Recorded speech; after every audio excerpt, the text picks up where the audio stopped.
सावळ्याची जणू सावली या मालिकेच्या येणाऱ्या भागामध्ये जबरदस्त असा ट्विस्ट येणार आहे. तर प्रेक्षकांनो, इथे आता नियतीने सारंग आणि सावलीची भेट घडवण्याचा निर्णय घेतलेला आहे. त्या दोघांनी एकत्र यावं, झालेले गैरसमज मिटवावे यासाठी आता जगन्नाथने त्यांची मदत केलेली असते. येणाऱ्या भागामध्ये जगन्नाथने सावली सारंगला एकत्र आणत त्यांच्यातला दुरावा मिटवण्याचं काम केलेलं असतं आणि त्यांच्यातले गैरसमज दूर करण्यासाठी त्यांना सांगितलेलं असतं. त्यामुळे प्रेक्षकांनो, इथे आता 8 वर्षांपूर्वी झालेले गैरसमज हे सावली आणि सारंगमधले दूर करण्यासाठी जगन्नाथने पाऊल आता पुढे टाकलेलं असतं आणि त्यांना एकत्र आणण्यासाठी स्वतः प्रयत्न केलेले असतात. तर येणाऱ्या भागामध्ये कशा पद्धतीने या गोष्टी पुढे घडत जातात आपण सविस्तरपणे बघूया. तर प्रेक्षकांनो, इथे आता सावली पुण्यामध्ये परत आलेली असते. पण सावली ही पुण्यामध्ये योगायोगाने आले असेल का, की तिला आणण्यासाठी जगन्नाथने प्रयत्न केले असतील? तर सावली आता दुसरीकडे कुठे राहिली, म्हणजे बेळगावमध्ये राहिली, तर सावलीच्या जीवाला धोका आहे हे जगन्नाथला समजलेलं असतं. सावली आणि सारंगच्या संसारावरती आणि त्या दोघांच्या जीवावरती उठलेली एकच व्यक्ती आहे आणि ती म्हणजे राजकुमार. ही गोष्ट वेळीच जगन्नाथच्या लक्षात आलेली असते. त्यामुळे राजकुमारवरती त्याचं बारीक लक्ष असतं. बेळगावमध्ये सावली राहते ही गोष्ट राजकुमारला समजल्यानंतर गुंड लोकांना सावलीचा फोटो दाखवत संपूर्ण बेळगाव पिंजून काढायला सांगितलेलं असतं आणि लवकरात लवकर सावली आणि तिच्या बाळाला जिथे दिसतील तिथे मारून टाकायला सांगितलेलं असतं.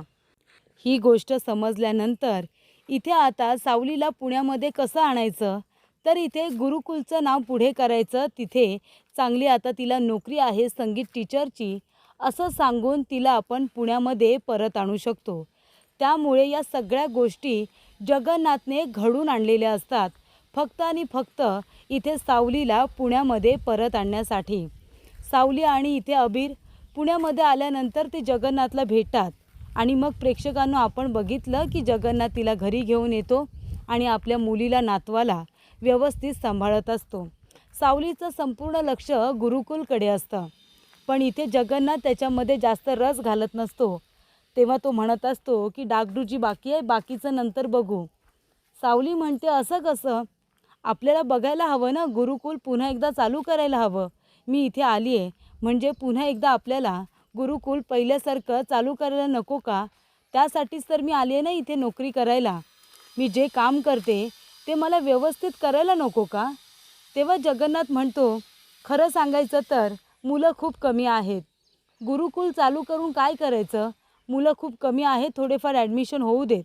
आधी मुलं जास्त होती, चांगले शिक्षक नसल्यामुळे आणि जे शिक्षक होते ते टिकत नसल्यामुळे मुलं गुरुकुल सोडून निघून गेली. सावली आता काय करते, ज्या ज्या मुलांची नावं आता तिच्या लिस्टमध्ये असतात, म्हणजे इथे रजिस्टरमध्ये ज्या मुलांनी ॲडमिशन घेतलेलं असतं त्यांची नावं असतात, प्रत्येकाच्या घरी फोन करून तिने आता रिक्वेस्ट करून सगळ्यांना गुरुकुलमध्ये पुन्हा ॲडमिशन घ्यायला लावलेलं असतं. आणि त्याच गुरुकुलमध्ये ओवीलासुद्धा ॲडमिशन हवं असतं शिक्षण घेण्यासाठी आणि त्याचबरोबर संगीत शिकण्यासाठी सुद्धा.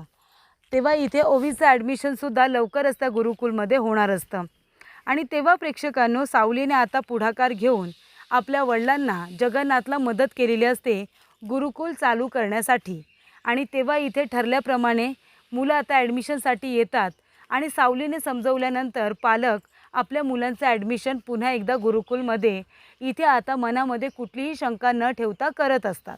आणि त्यामुळे प्रेक्षकांनो, बरेचसे विद्यार्थी झाल्यानंतर आता त्यांना आपण संगीत शिक्षण दिल्यानंतर इथे व्यवस्थित गुरुकुलला फायदासुद्धा होऊ शकतो आणि मुलांपर्यंत चांगलं संगीत पोचू शकतं, ह्याची आता पूर्ण खात्री ही सावलीने जगन्नाथला दिलेली असते. आणि त्यामुळे सगळं आता व्यवस्थित सुरळीत होत असताना एका बाजूला ओवी दिवसेंदिवस जास्त घाबरत चाललेली असते, फक्त आणि फक्त मोनिकामुळे. मोनिका तिला सारखी धमकी देत असते, तिच्या वडिलांना मारण्याची धमकी देत असते आणि आपल्या वडिलांना ती मारून टाकेल या भीतीने ओवी आता आपल्या वडिलांपासून गोष्टी लपवत असते आणि त्याच्यापासून दूर राहत असते. आणि ही गोष्ट सारंगला सहन होत नाही. तेव्हा अमृता काय म्हणते, मला असं वाटतं की आता आपल्या ओवीला आईची गरज आहे, तेव्हा तू लग्न कर ना. तेव्हा इथे सारंग म्हणतो, लग्न लग्न तर मी कधीच करणार नाही. आणि त्यानंतर सारंग इथे एकटाच बसलेला असतो, विचार करत असतो की ओवी अशी का करते. आणि तेव्हा त्या ठिकाणाहून जगन्नाथ जात असतो. जगन्नाथ सारंगला बघतो, तेव्हा इथे त्याला बघून न बघितल्यासारखं करून तो जाणार. तेवढ्यातच सारंग म्हणतो, जगन्नाथजी. तेव्हा तो म्हणतो, काय झालं जगन्नाथजी, आता तुम्हीसुद्धा पाठ फिरून जाणार का, जशी तुमच्या मुलीने फिरवली तशी. तेव्हा जगन्नाथ म्हणतो, का माझ्या मुलीने पाठ फिरवली आणि तुम्ही तिला ती पाठ फिरवण्यासाठी भाग पाडलं नाहीत का.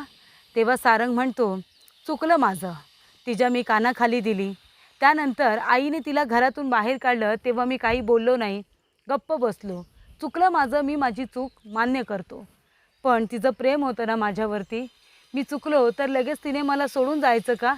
आणि नंतर काय केलं तर मला तिने डिवोर्स पेपर पाठवले. हे तिने योग्य केलं का जगन्नाथजी. आणि 8 वर्ष झाली, 8 वर्षांमध्ये तिने एकदा फोनसुद्धा केला नाही. तिला फोन मी रोज फोन करत असतो पण तिचा फोन लागत नाही.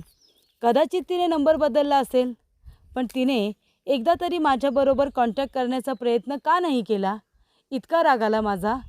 कधीतरी रागाच्या भरामध्ये आपण चुकतो, आपल्या बायकोवरती विनाकारण हात उगारतो, पण एका चुकीला माफी नाही देऊ शकत आपण.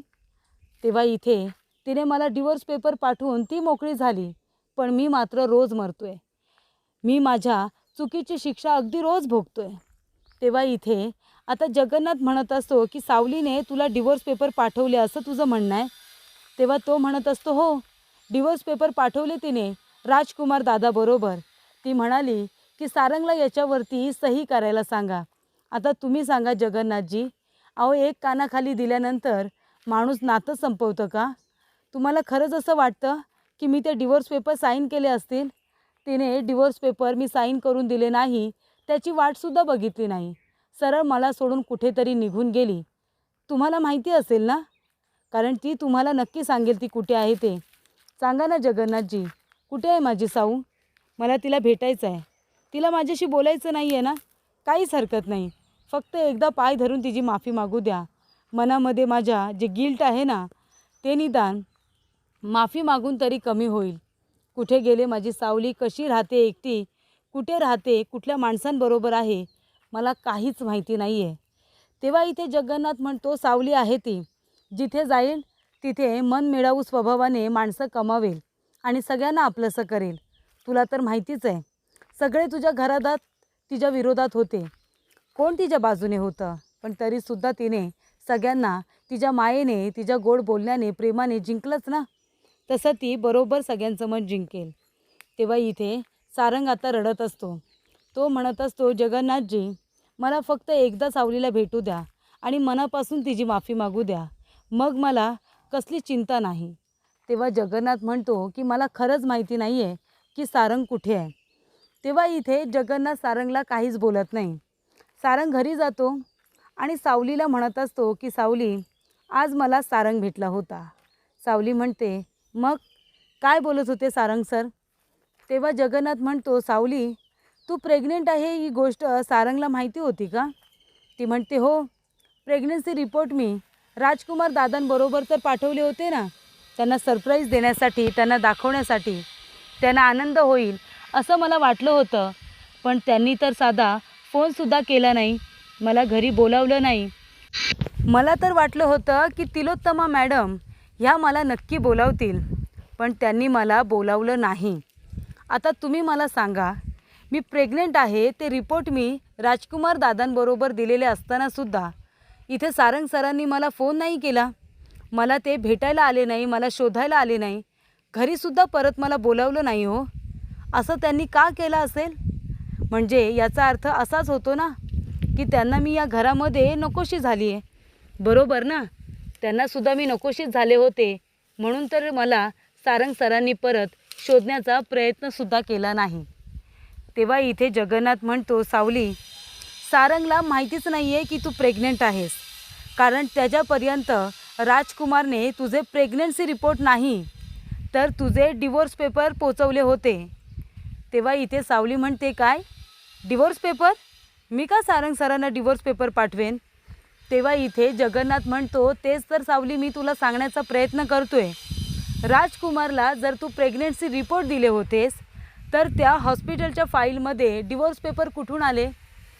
तिलोत्तमा मॅडम आणि सारंग यांच्यापर्यंत राजकुमारने सावलीने पाठवलेले प्रेग्नन्सी रिपोर्ट नाही तर सावलीने पाठवलेले डिवोर्स पेपर पाठवले आणि ते डिवोर्स पेपर अजूनही सारंगने सांभाळून ठेवलेत आणि त्याने त्याच्यावरती सही देखील केलेली नाही आहे. पण त्या डिवोर्स पेपरवरती तुझी सही आहे. मग ती तुझी सही कुठून आली? सावली म्हणते, मी तर कसलीही सही केलेली नाही आहे. म्हणजे इथे राजकुमार दादांनी डिवोर्स पेपर का दाखवले असतील? तेव्हा इथे जगन्नाथ म्हणतो, तेच सावली मला तुला सांगायचं आहे की जो काही गैरसमज आहे ना तो तुम्ही दोघेजणं भेटून दूर केला पाहिजे असं मला वाटतं. तेव्हा इथे सावली म्हणते, पण मी त्या घरी परत जाणार नाही आहे बाबा. तेव्हा जगन्नाथ म्हणतो, तू कुठेही जायचं नाही आहे. मी आता इथे सारंगला बोलावणार आहे आणि जे काही गैरसमज आहेत ना ते तुम्ही दोघांनी बोलून दूर करायचे आहेत, फक्त एकदा माझ्यासाठी. तेव्हा इथे आता सावली म्हणते, पण त्याचा काय उपयोग आहे? त्यांनी दुसरं लग्न केलं आहे, त्यांचा संसार आहे, मग आता बोलून काय फायदा? जगन्नाथ म्हणतो, पण तुझा संसार होता ना, त्यामुळे निदान जे काही गैरसमज झाले होते ते का आणि कशासाठी ते बोलून दूर तरी करण्याचा प्रयत्न करा, एकमेकांना समजून घेण्याचा प्रयत्न करा. सावली म्हणते, ठीक आहे. जगन्नाथ इथे आता सारंगला म्हणतो की घरी ये. घरी कुणीच नसणार आहे, त्यामुळे इथे आपण दोघेजणं भेटून बोलू. तेव्हा इथे सारंग आता घरी येतो, पण दरवाजा जगन्नाथ नाही तर सावली उघडते. जगन्नाथ आणि अबीर दोघेजणं बाहेर गेलेले असतात. जगन अबीरला क्रिकेट खेळण्यासाठी अकॅडमीमध्ये घेऊन गेलेला असतो.